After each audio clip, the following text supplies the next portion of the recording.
Welcome to Retail Retold, the stories behind how that store landed in your neighborhood. I'm Chris Ressa, in conversation with the people and stories shaping retail and real estate. Brought to you by DLC.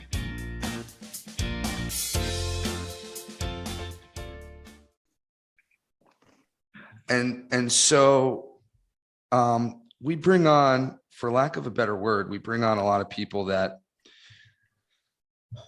own businesses or have some way, shape, or form they were involved in a brick and mortar store, business, restaurant, entertainment facility opening up,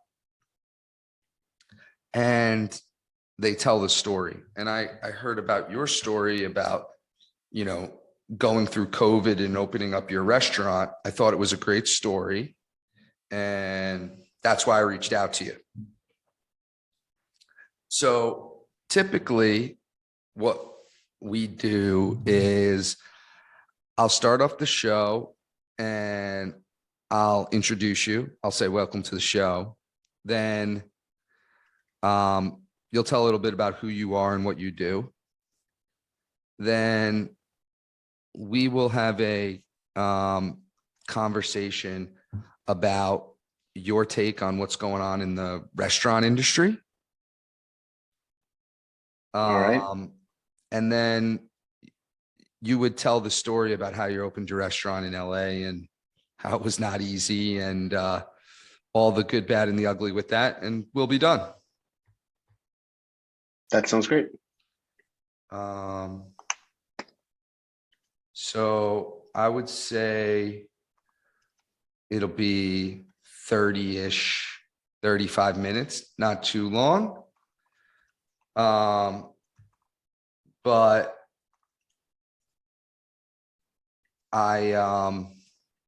that's kind of how it'll flow. And whenever you're ready, I'll get started. I think I'm as ready as I'm ever going to be. Okay, so one last question. The name of the restaurant in LA? Danny Boy's Famous Original Pizza. And how do I say your last name? Daniel Holzman. Holzman. And you're the owner of Danny Boy's? As a matter of fact. All right. Very cool. Let me just click this.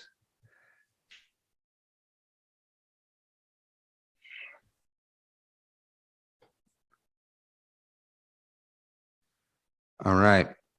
Here we go. Welcome to Retail Retold, everyone. Today I'm joined by Chef Daniel Holzman, the owner of Danny Boy's Famous Original Pizza in Los Angeles. I'm excited for him to be here. Welcome to the show. Thanks for having me. We're talking from 3,000 miles apart, so miracle. It's a miracle. Truly excited for you to be here. Daniel, why don't you tell us a little bit about who you are and what you do? What do I do? I'm trying to figure that out. I guess I grew up in New York City. I fell in love with working in restaurants from a very, very young age, kind of like crime of opportunity. Got into the job as a delivery boy at a pizzeria and then started working as a delivery boy at a Mexican restaurant. Found my way into the kitchen. Got really lucky. A friend of mine from high school her father was the kind of boss of a really fancy French restaurant. So I got to work there when I was very young and got exposed to that. And, got a lot of positive feedback from folks around saying, wow, you're so young and you're working at this fancy restaurant. So I stuck with it. I opened my first restaurant in my kind of like mid-late 20s in San Francisco. And then it didn't work at all. So I moved to New York and opened a restaurant with my best friend called the Meatball Shop, which was quite popular. Folks, we opened a few of them. I mean, we opened 7 or 8 in kind of rapid succession. And most recently, I find myself living in Los Angeles, where my big brother lives with 2 very cute babies, who I spent a lot of time with, and a wife. And and my wife. And I opened this pizzeria about a year ago now. I think we're coming up on our 1 year anniversary, which is time flies when you're working every day. Yeah. That's who I am. I make pizza every single day for a living. I actually stretch, top, and put the pizza in the oven all Was day, this every the day. first? Was this the first? Was this the first restaurant that you owned? The pizzeria? No, I mean, my first restaurant, I was saying, like, when I was about 27, I opened a restaurant in San Francisco that I had kind of a little piece of. Most of the time when I guess everybody's got a different path, but I didn't have a lot of dough, so not a lot of cash. Now I got a lot of dough and cash. Not a lot of cash. Now I got a lot of dough. That was like a pizza joke. I owned like 10% of the original restaurant. You know what I mean? Like, I was the chef partner. Yeah. They gave me a 10% stake. That was my first restaurant. And then when we opened the meatball shop, my partner Michael and I, we split the ownership 50-50, and then minus whatever we were, from individual restaurants, had to sell off to raise the capital for individual restaurants. That was the first restaurant where it was really like we wrote the business plan and raised the cash, and went through that process completely ourselves, without being like a minority partner with someone leading the way. And then so I've kind of owned restaurants in different iterations of what that means for the last 15 years or so. Got it. 20 years. So I think the restaurant industry is fascinating to me. We have a bunch of restaurateurs that come on this show all the time. And, we went through this crazy time of restaurants when you opened a new restaurant during a pretty wild time to open up a restaurant. And now we're going through, with food pricing and whatnot, we're going through another crazy time for restaurants. Tell me, high level, what is the state of the restaurant business right now, the restaurant industry? I feel like the restaurant industry is in a perpetual kind of renaissance where, it's just, there's always a massive kind of like headwind, and either you're paddling your ass off or you're getting kind of like swept away. And that's just the status quo for restaurants in general. And then that headwind sometimes is a bit of a tornado, like we saw in the last year or so, or it can be just kind of a mild, frustrating annoyance. But the restaurant industry is never a coast. You can never kind of coast along, unfortunately. And so, that's why so many restaurants are constantly changing hands and going out of business, and folks don't quite make it over the kind of like Capitol hill that you need to get going. I'd say that right now is a really great it's a great moment of opportunity for the restaurant business. If you're in the business, there's a lot of opportunity out there. I think, ultimately, like always, the best operators with the best concepts and the most passion and hardest working will come out on top. That's the fun thing about the restaurant business is, like, it really is it's it's very unforgiving. And so exactly how hard you're working and how well you're doing. Like, when you're not doing well, it tells you right away. And there's no excuses. So, like, one restaurant's going out of business, one restaurant's thriving, and there's no question why. It's like one is better than the other. Sure. One of the things that I do say, though, today is I think restaurants it's become, I think every day it gets harder, because I think what people think of like good restaurant, like, I think it starts with the food. I think that's just the table stakes today. Like, if you don't have good food, you better not even like try, right? Like, that's just the table stakes. That doesn't make a restaurant great anymore. It's a part of it, right? Like, I remember, and you're in the pizza business, but we always used to say, and we deal with a lot of pizza operators, like, the first step into having a successful pizza place is you need to make really good pizza.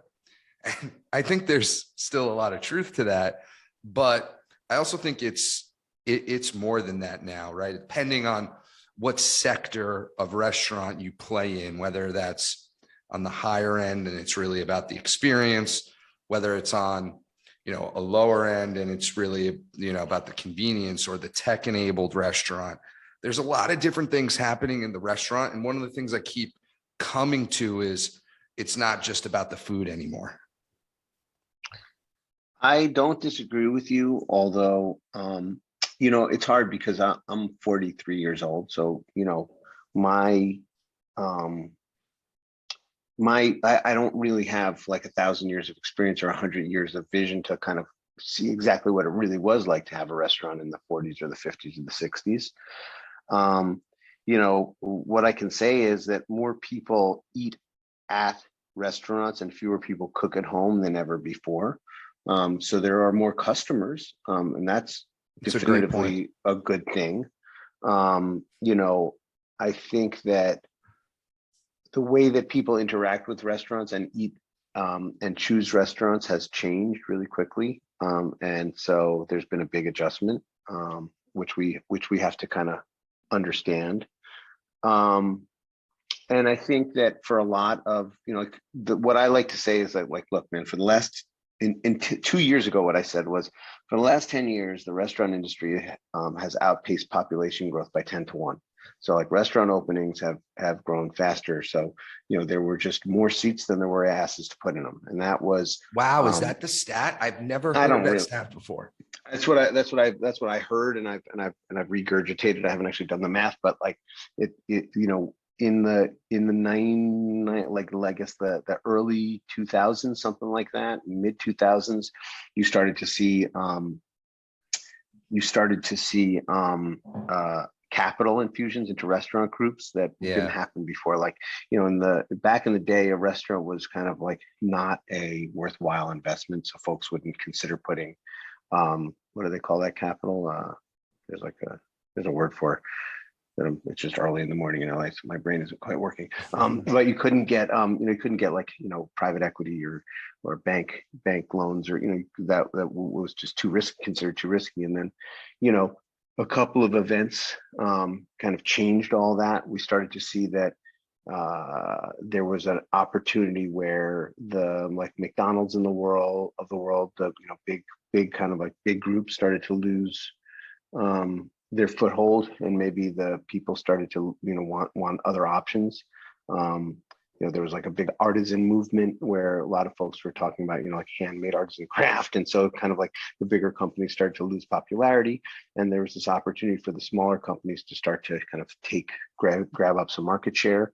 And between that and like there were a couple things, like Chipotle for a minute there was trading at like 60 to 1 earnings, and then everybody's talking about Shake Shack going public. That was more recently, but there's like a lot of like, it was like, oh, we see a path to investing in restaurants, and then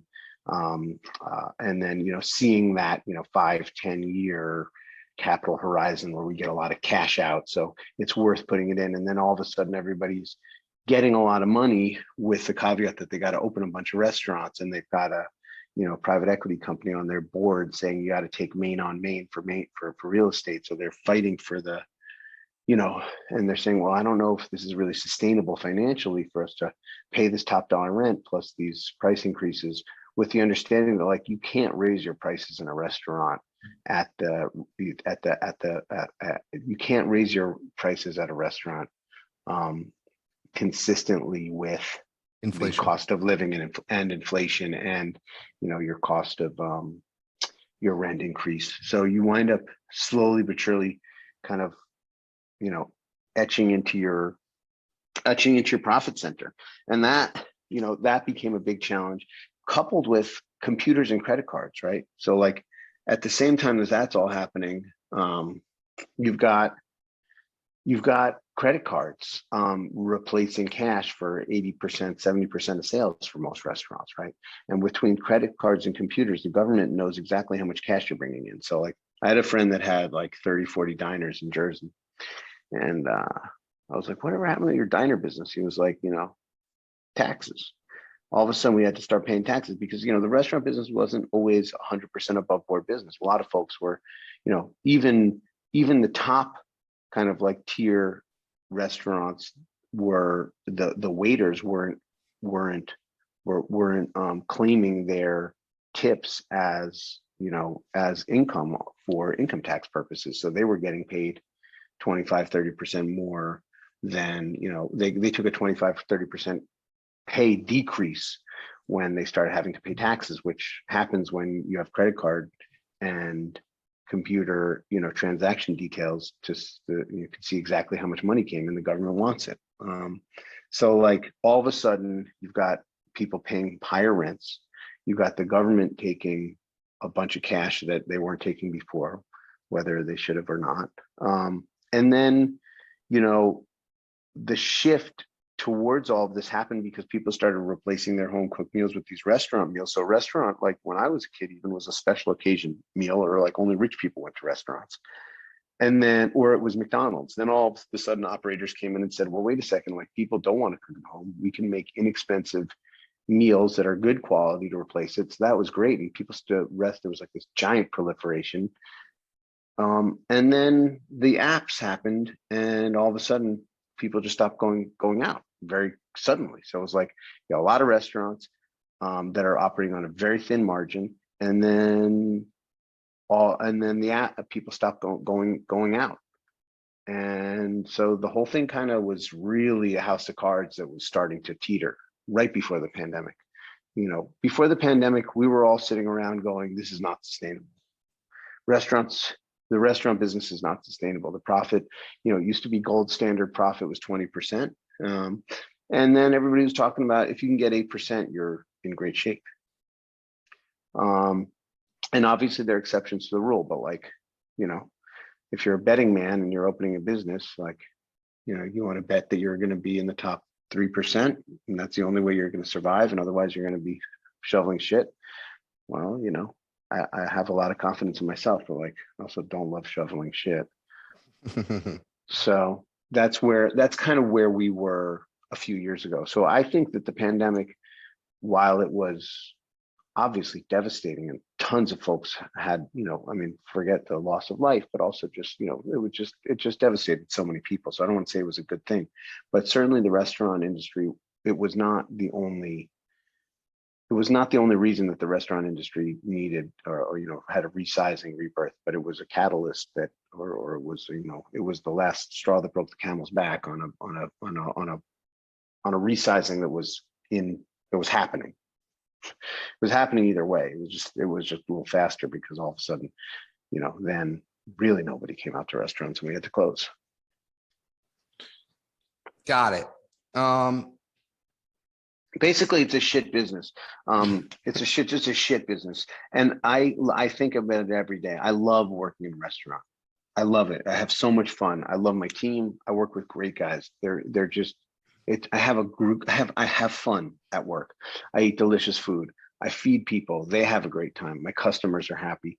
And I'm not a rich man, and I don't need to be a rich man. I don't want to be a rich man, and I'm happy with what I have. So it's wonderful for me. But like, for all like the business minded folks that are thinking that like we should get into this business, it's a challenging business and it's not the easiest one. And I think it's, you should think twice. Yeah, I hear you. So I hear you. Okay. So I want to talk a little bit about, that was a great perspective on the restaurant industry and the changes and the evolution and what's going on. I want to talk a little bit about Danny Boys. So tell me how this evolved and how Danny Boy's famous original pizza ended up in Los Angeles. And I hope Do you have some thin New York style pizza there? Can I get that?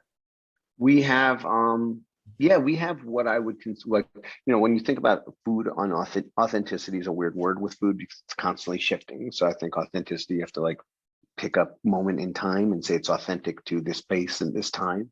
So I think that we have our pizzeria is authentic to like 90s New York City pizzeria, but it's not really because I think the pizza is a little further evolved quality wise than what most places were doing at that time, as far as like the understanding of fermentation and stuff of that nature. So I think the crust is a little bit like more mature than maybe you would find, but it's a traditional New York City pizzeria like that, and when I was listening to like the Beastie Boys, I would have been eating for, on my bicycle on my way to high school.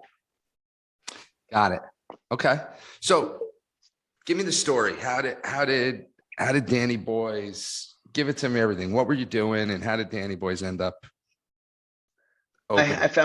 I found myself with a little bit of cash in my pocket and I moved out to Los Angeles to be closer to my family. My wife and I were ready to kind of like step away from New York City. I had hired a CEO to run the meatball shop and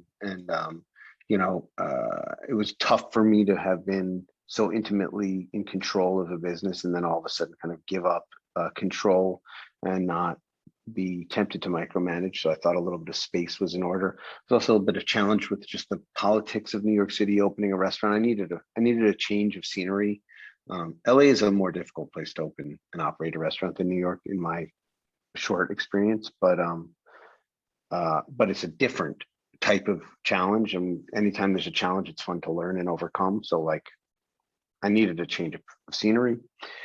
And I moved out here and I was feeling a little bit uncertain of exactly what I wanted to do. And the pizzeria was like an interim project.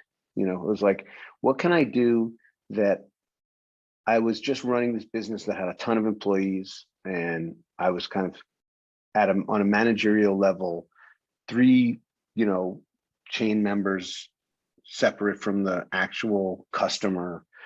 And it wasn't that much fun. And I had kind of lost a little bit of the magical experience of what's so wonderful about a restaurant, like the feedback loop of I make this food and I feed it to somebody and I see their face and they like it, they thank me, I get their money and I feel like I've accomplished something. I clean my hands and I start again. And like every day I get to see 1,000 of those like closed loops, whereas every other business is such a slog, like very hard to ever, find yourself having accomplished anything. It's like challenging. So sitting in LA without really with no certainty of exactly what I wanted to do, but knowing that the restaurant business was something I was familiar and comfortable with, I was looking at maybe buying a building and trying to open something a little bit bigger. The LA market, it takes like 3 years to turn a restaurant around here. It's really challenging time-wise from a permitting perspective. It's just challenging. It can take longer. It can take, I'm sure, shorter. And so the pizzeria seemed like a little bit more of a manageable project, bite-sized, something that I could physically manage myself, hire everybody, make the food, really have the experience of being in touch with the energy of the restaurant on a personal level. And so I set out looking for a pizzeria.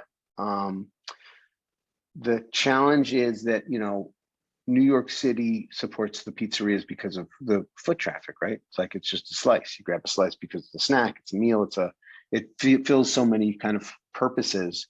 LA has tacos for that. Tacos are the pizza of LA. And there aren't a ton of kind of high foot traffic areas that might support a by the slice operation. You got to sell a lot of pizza by the slice to kind of to feed your family. And so, I hired a real estate broker who, is just phenomenal. She's I think the top real estate, restaurant real estate person in Los Angeles, maybe in the country, from a service perspective. She just knows every single corner on every block. She's intimately familiar with every landlord. She's really great. So it's like called the 33 group. Rachel Rosenberg is her name. You know, I think Okay. she put like all the Chipotle's in LA or something like that, and helped build one of the kind of like big real estate companies, you know, California and Los Angeles portfolio that stepped out on her own. She has a small company, but if you're in the restaurant world and you want a space, I'd say, you know, she understands. As a New Yorker, I understand the how it works. But outside of New York, I don't know how to navigate why one space is better than the other. LA all looks like a one big strip mall, and it's very hard to decipher why one's cool and one's not. They kind of look the same. And it's challenging to understand how the traffic patterns give more visibility to one location over another. So I kind of put myself in her hands and I said, look, I think I want to do this pizzeria, and where should I put it? And she had been working on this project for Brookfield Properties, downtown Los Angeles. They had just recently kind of put a ton of cash into um, uh, cleaning up a huge atrium in one of the bigger building complexes downtown that had been a kind of a food court, food hall that had a California pizza kitchen and a McDonald's. And I think they wanted to see a change and maybe an update. And so she said they were looking for a pizzeria and it could be perfect because of the foot traffic, et cetera. And so I said about meeting with them. And I had, in my entire experience of working in restaurants, never wanted to work in a mall. I never wanted to be part of a project where I had to rely on other people to attract the foot traffic, and I couldn't succeed on my own. I was just scared of that like putting that responsibility and trust in somebody else. You know, if you're in a mall, you're saying, you know, the mall you pay a lot because they're saying we're going to bring you people, but if they screw up and they stop bringing you people, like, you're kind of screwed. There's nothing you can really do about it. So I was very nervous about that. But looking at it and spending time down there, it's just a gangbuster location. I mean, it would be like if you could open a restaurant in Midtown Manhattan. You're like, there's just so many people here. This was a little bit before the pandemic made office life less exciting. So I worked with them and we negotiated a really wonderful lease. The Brookfield has been amazing to work with. It's a big company, which I was also nervous about, you know, but I've had consistent contacts there. You know, I was like, I feel like I'm going to make a deal with somebody and then somebody else is going to show up. I'm going to have like no idea who they are, but I've had really consistent contacts and they've been great. And so I signed a lease and then we started construction. And then with the pandemic kind of starting, we hit pause for like a year and a half or something like that. It was pretty intense. Wow. Why'd you hit pause? Because, you know, when I say this is a corporate location, I mean, we're at the base of a corporate office building. We're not actually on the street. So the only way to get to our restaurant is through this atrium at the base of these two giant office towers. And the atrium was closed to the public, and within like a, you know, half-mile radius, there's no residential. So it would be like trying to open a restaurant, you know, it was like crickets and tumbleweeds. There was not a soul in sight. I was the only person there. It was incredible. Like they had some security people in some of the outside, but I would roam around downtown LA. Like there's downtown that you see on the news where it's like tent villages and like homeless people, you know, taking drugs and crime-addled streets. I'm up a hill from there where, you know, only a very industrious and hardworking, you know, criminal would climb the stairs to go rob someone, and there's no one up there. So it's just empty and nobody there. Wow. So what time period did you take the pause? At the very beginning of the pandemic, you know, when it became, I was planning on opening, I don't remember the date, but like I was planning on opening in like July. And I think the pandemic happened in like May or something like that. So I stopped then. I mean, we had a fully built out restaurant. And I just stopped. I said, we can't open. And then it was like I sent out a letter to the investors going like, we're just going to take a couple weeks off, like everybody else did. And then, my timing couldn't have been. I was just lucky. I got very lucky because we were ready to open. I hadn't hired the team yet. The thing about that I've learned about restaurants, the number one mistake everybody makes, they hire their team too early, right? So they think like they're eager, they hire their team too early, then construction is always delayed or something gets screwed up. You don't get your permits, the gas doesn't get turned on. And so they're like, well, we just hired our whole team. We can't fire everybody. But labor cost is the number one biggest, line item on your P&L. So like you just burn through money paying for a bunch of people that you can't utilize. They get grumpy because they got nothing to do, and nothing more grumpy than an employee that's standing around with nothing to do. And so you wind up just burning through cash for a team that ends up not working anyway. And then when you do open, you don't have cash for a new team and you go out of business. So I wait until like 2 weeks before my restaurant opens to hire my team. I just like literally 2 weeks before the restaurant, and it feels very scary to be opening a restaurant in 2 weeks and having not one employee, or like only having a general manager, but that's just kind of the way you do it. These are paycheck to paycheck people. So like if you can't skip a paycheck and we can't afford to pay you, well, you're not working. And so I just didn't have any team. I was just sitting there by myself and we just didn't open. It was kind of great. I mean, normally when you open a restaurant, it's like you're in this you're literally kicking the construction guys in the ass when sweeping up while you're putting food in the walk-in. Here it was like I had for like 2 years almost. I had a fully built out restaurant ready to open. It was great. Wow. And then, so it was fully built out. When did you decide, and what was the deciding factor to help you like, all right, now's the time? I kind of said, well, I feel like when last year in like, June or something, I thought, well, if I open in July or maybe in May, I thought if I open in July, I think that by September, folks are going to go back to the office. I'll open in July. We'll have 2 months of slow, kind of gentle runway. During that time, I will, I'll get to like train my staff and learn, figure out what we're doing. And then people come back to the office. So I did that and it seemed to work. September people started to come back to the office. October, November was actually a decent month. And then December, we had that like, Omicron fucking thing, whatever that varietal variant. Yep. I'm a doctor. And it was like curtains, what was crazy is, we closed between Christmas and New Year's.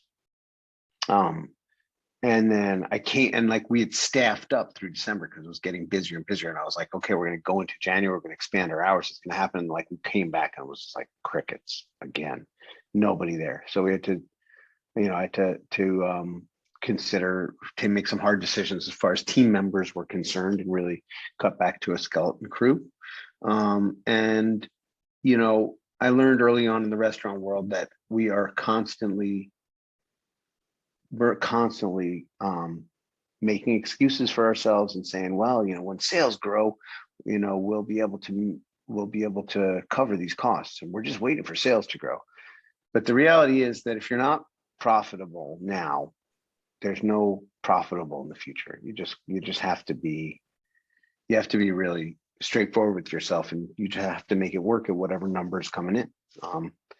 And so we scaled back to just a couple people in the kitchen, and that was it. And we stayed open, and we broke even or lost a little bit of money for a few months. And then come February, March, it started to pick back up, and we've been just growing ever since. It's been very positive, very, very positive. Amazing. And so backing up a little bit, you mentioned investors. What type of investors are these investors in the business? Is it family, friends? Did you take on like private equity or something like that? No, these are non-accredited investors. So, when you go to raise money, you kind of like either have to like put a lot of paperwork together and have like an offering that goes out to the public, or you can have like just a smaller kind of paperwork that you put together for folks who, know what they're getting into. And it's not like a public offering. It's not going to a lot of people, right? Like FCC or what is it, FCC filing. And so, I'd say it's not quite friends and family, but, an intimate circle of folks. Look, I work in this restaurant right now. I got this pizzeria. There's a bunch of law firms and a bunch of, rich folks that live in the neighborhood, and they come in, they say, "Hey, this pizza is delicious. You ever want to open another one? Let me know. I'd love to invest." And you say, "Yeah, awesome. What's your number?"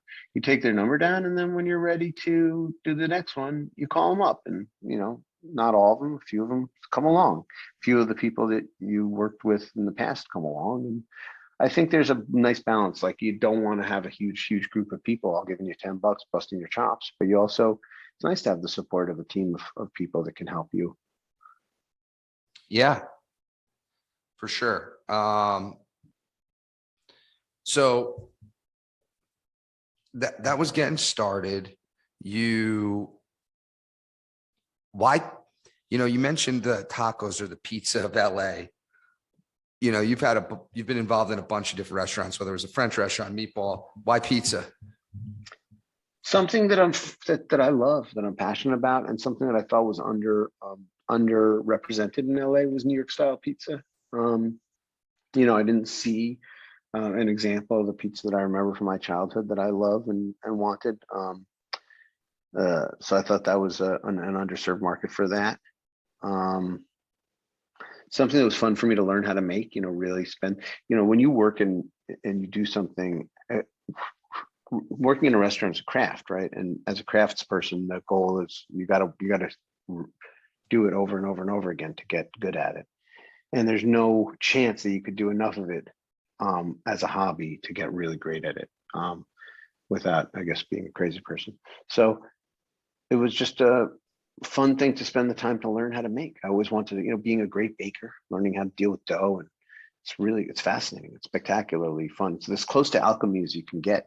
You're taking flour and water and turning it into something that's so much greater than the sum of its parts. And my brand in general is I like to feed people great food at a fair price. There's something.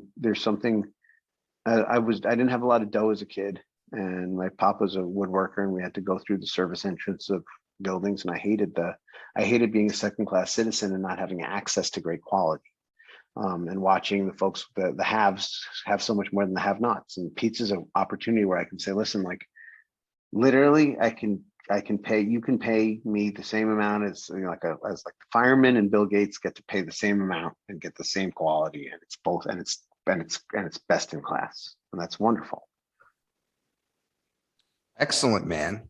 Excellent. So now, we're in 2022.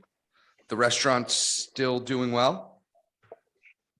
The restaurant's now finally doing really well. Where the P&L looks great. It's very healthy. Now it's a question of whether we want to, when we are ready, and whether we want to grow the business, or whether we're happy having one location, which is a really nice position to be.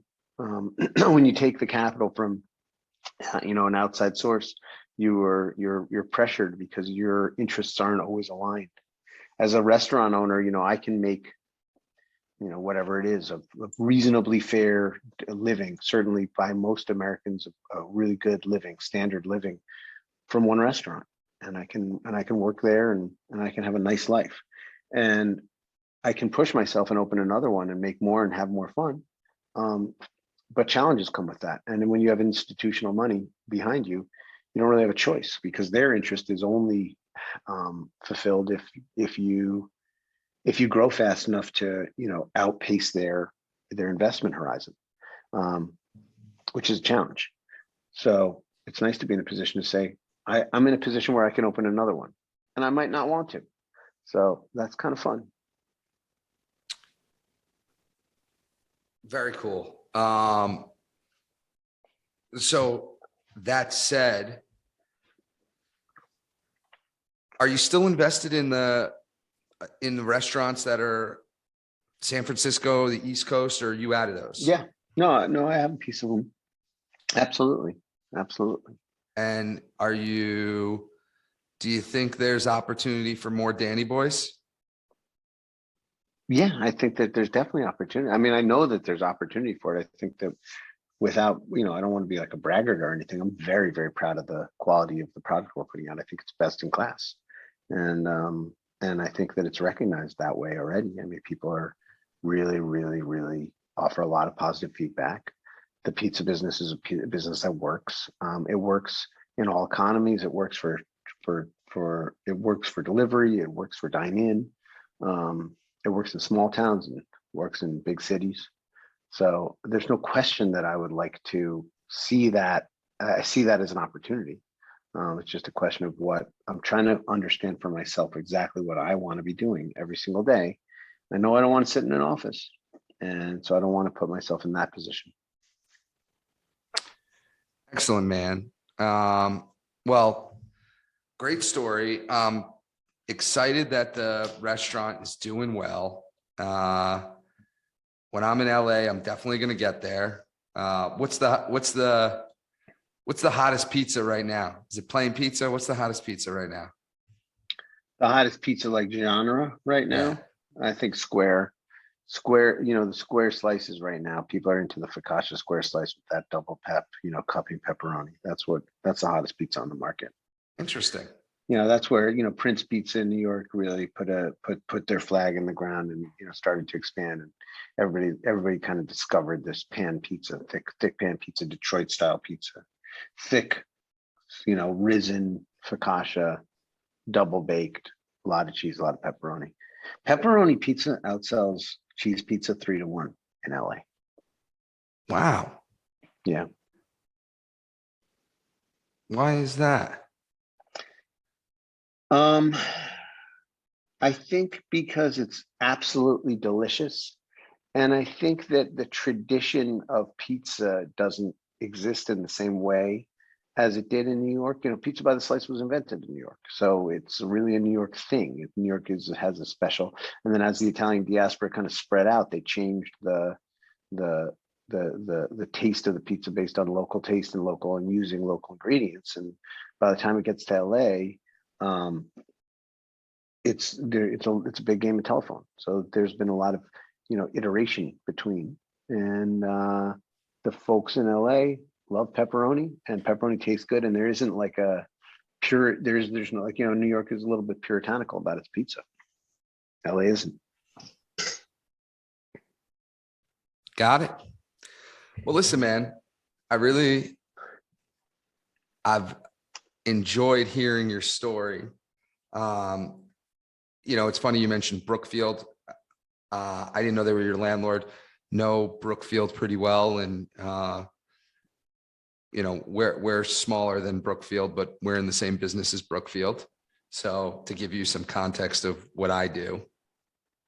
And listen, this has been great. I think you've given a lot of insight on the restaurant industry and, what it was like and some of the challenges in opening a restaurant in the middle of a global pandemic. So kudos to you. And when I get out there, I got to come try a slice of hot pie, man. Hope to see you soon. Maybe you'll reserve one of those spots in Jersey for Danny Boys. I hear you got some real estate opportunity. Yeah, man. All right. Later, bud. Take care. Thank you so much.